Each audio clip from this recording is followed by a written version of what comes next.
Kamusta mga ka-channel? I hope everyone's safe and well. Ako po si Shasha at sa channel pong ito, aking ibinabahagi ang ilang mga crime stories na naganap hindi lamang dito sa Pilipinas, maging sa ibang sulok ng mundo. Kaunting kahilingan lamang po, kung inyong magugustuhan ang inyong maririnig, huwag pong kalimutang i-click ang subscribe button, i-click nyo na rin po ang notification bell para updated kayo sa mga susunod pang videos. Sarang he!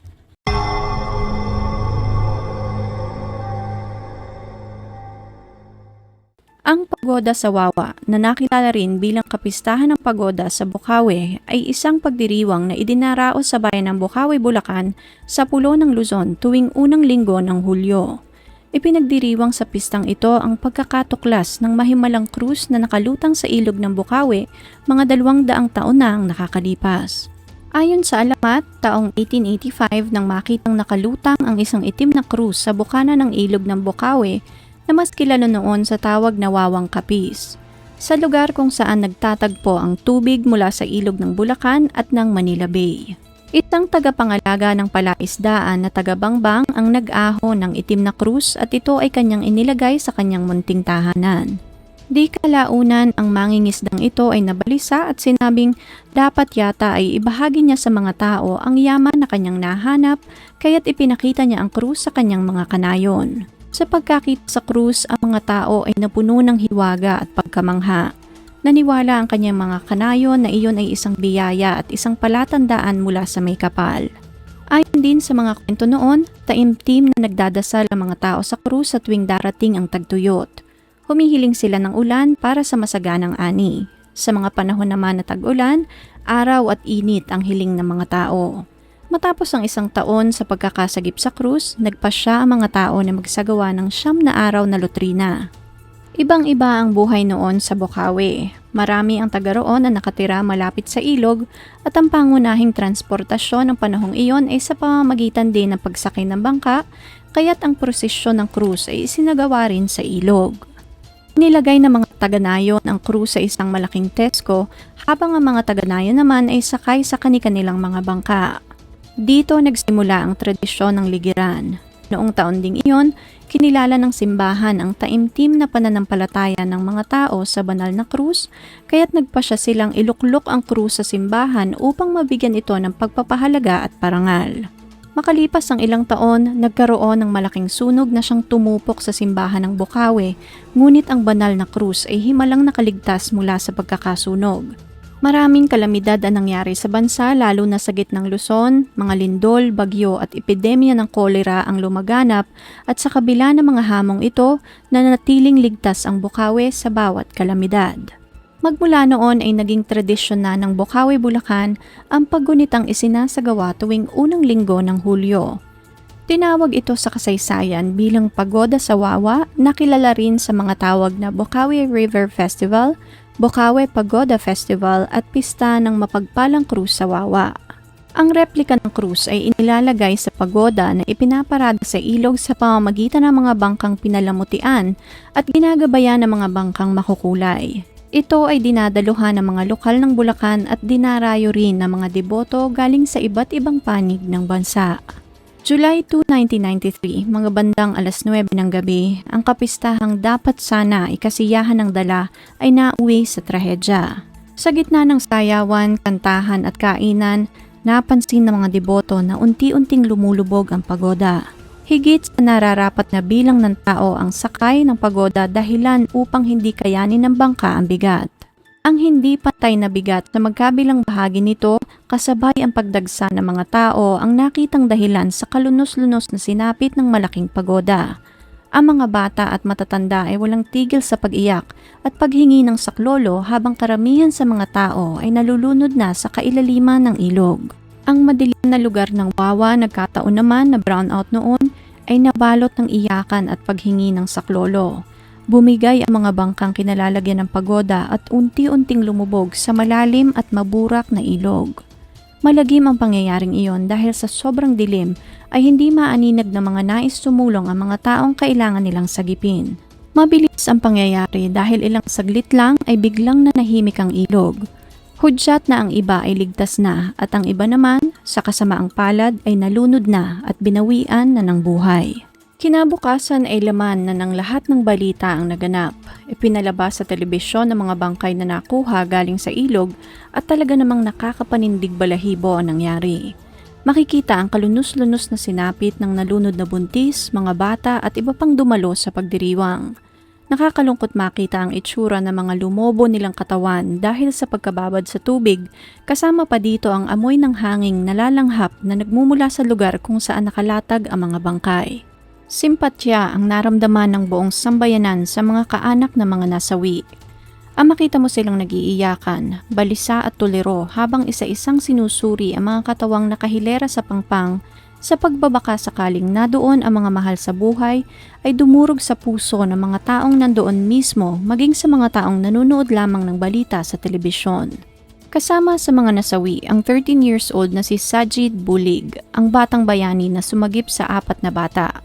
Isang bata na hindi nagdalawang isip na tulungan ang kanyang kapwa sa pagkakalunod. Hindi ininda ni Sajid ang panganib na pwedeng mangyari sa kanya. Ang tanging nasa isip niya ay ang kapakanan ng mga batang hindi marunong lumangoy. Kahit madilim ang paligid ay lumusong siya sa ilog. Pabalik-balik niyang nilangoy ang katubigan upang iligtas ang mga nalulunod. Sa tangkang pagsagip niya sa isa pang nag-aagaw buhay ay tinamaan siya ng mga nagbabagsakang kahoy at ito ang naging dahilan upang siya ay pumanaw. Dahil dito, isang natatanging parangal ang iginawad kay Sajid Bulig, isang mag-aaral sa elementarya. Ang kanyang katapangan at kabayanihan ay kinilala at naging laman ng aklat na ang lahing Pilipino sa nagbabagong panahon. Siya ay itinuring na isang makabagong bayani at ito ay nailathala noong Pebrero 2007 at ginamit na sa pribado at pampublikong paaralan. Sa kabuuan, 296 na katao ang naitalang nasawi sa trahedya. Marami ang itinuturong dahilan kung bakit lumubog ang estrukturang ginamit sa prosesyon. Ayon sa investigasyon ng NBI, bago pa man maglayag ang bangka ay nakatagilid na ang isang bahagi ng pagoda. Nalaman din na walang inilagay na mga drums na nagsilbing floaters ang mga bangka. Mas mataas din ang pagodang ginamit kumpara sa mga nakaraang taon ng pagdiriwang dahilan upang ito ay maging mas mabigat at hindi kinaya ng mga bangkang bumubuhat dito. Isa ding naging sanhi ng trahedya ay dahil sa hindi pagsunod sa patakaran na 300 na katao lamang ang pwedeng sumakay. Nang araw na iyon, 500 na katao ang lulan ng pagoda. May mga nagsabi rin naman sa mga nakaligtas na tumagilid ang pagoda nang magpuntahan sa isang bahagi ang mga tao dahil sa isang kwitis na tinumbok ang pagoda. Nagpanik ang mga tao at nagtakbuhan sa isang bahagi dahilan upang lumubog ito. May mga nagsabi din naman na buhay pa ang ilaw ng pagoda pati na rin ang power generator nito habang ito ay lumulubog. Ayon sa mga naroon, maaaring nasawi ang ibang sakay ng pagoda dahil sa pagkakakuryente habang lumulubog ito. Tumagal ng ilang araw ang retrieval operation. Dinala sa iba't ibang ospital ang mga biktima, ang mga basketball court at ang town plazang malapit sa lugar ang nagsilbing morgue para sa mga nasawi nating kababayan. Sa naganap na trahedya, kinasuhan ng reckless imprudence resulting to multiple homicide. Noong taon ding iyon ang mga taong nasa likod ng pag-oorganisa ng Bocaue River Festival. Sa kasamaang palad, walang napanagot sa insidente kahit na napakaraming tao ang namatay dahil sa kanilang kapabayaan dahil ibinasura ng korte ang kaso noong 1995. Kapos sa buhay ang karamihan ng mga kaanak ng nasawi kaya kakaunti lang ang may kakayahang magbayad ng attorney's fee para umusad ang pagdinig. Ang mga nagsampa naman ng kaso ay pumayag na lang sa kasunduan na sila ay babayaran hindi bilang danyos kundi bilang tulong lang sa naganap na insidente. Maraming mga donasyon ang naliko mula sa iba't ibang sektor ng lipunan dahilan upang magkaroon ng kooperatiba ang mga nakaligtas at kaanak ng hindi pinalad. Pero dahil may mga taong mukhang pera at sakim, marami ang nasilaw sa salapi at ito ay naging maanumalya. Dahil sa pangyayari, ito ay naging isang dagok sa buong bansa kaya't itinigil ang pagdiriwang na ito sa pangambang baka ito ay maulit. Halos 21 years bago muling naglayag ang tradisyonal na pagoda sa ilog ng Bocaue, Bulacan. Muli itong ipinagdiwang para gunitain ang mga biktima ng pagoda tragedy at pagbigay pugay sa banal na krus. Nagpasya ang Saint Martin of Tours Parish na may jurisdiction sa Ilog Wawa na ibalik ang kadakilaan ng kapistahan. Nagkaroon na ng safety measure para sa mga deboto upang makasiguro na ligtas lahat ng sasakay sa pagoda.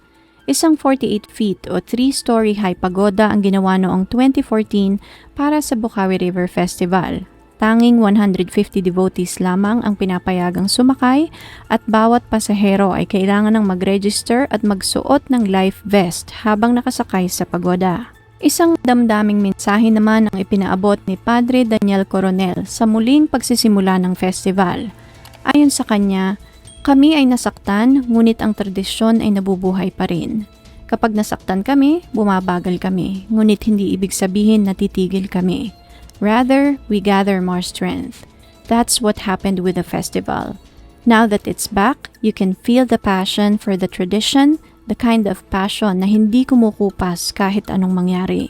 Aminado si Padre Coronel na napakalaki ng debosyon ng mga tao, lalo na ang mga bumibisita sa parokya araw-araw para magdasal sa krus. Kung hindi dahil sa pananampalataya ng mga tao, matagal nang nawala ang pagdiriwang at tradisyon. Ang sakuna noong 1993 ay nagbunga ng isang bagong tradisyon na sinusunod bawat taon. Sa bisperas ng kapistahan, isang misa ang ipinagdiriwang sa isang lumulutang na pagoda na nakaangkla sa mismong lugar sa ilog kung saan nangyari ang trahedya. Doon sa gitna ng ilog, sa dilim, binibigkas ang mga pangalan ng mga namatay. Ayon kay Padre Coronel, ang pananampalataya ng mga deboto ay sagrado dahil nararamdaman nila ang sariling pagdurusa at pagtatagumpay sa krus. Hindi natin nakikita ngunit alam natin na tayo ay ginagabayan ng Diyos na nasa itaas. Akala ng lahat ay magiging aral na ang Bocaue tragedy sa pagdiriwang ng mga fluvial parade sa Pilipinas, ngunit sa kasamaang palad ay nasundan pa ito ng ilang trahedya sa ibang panig ng bansa. Isinapelikula noong 1995 ang trahedya sa ilog bilang alaala sa nangyari. Ginanapan ito ng mga batikang Pinoy artist na sina Robert Arevalo, Rica Paralejo, Michelle Ortega at ang dating mayor ng Maynila na si Isko Moreno.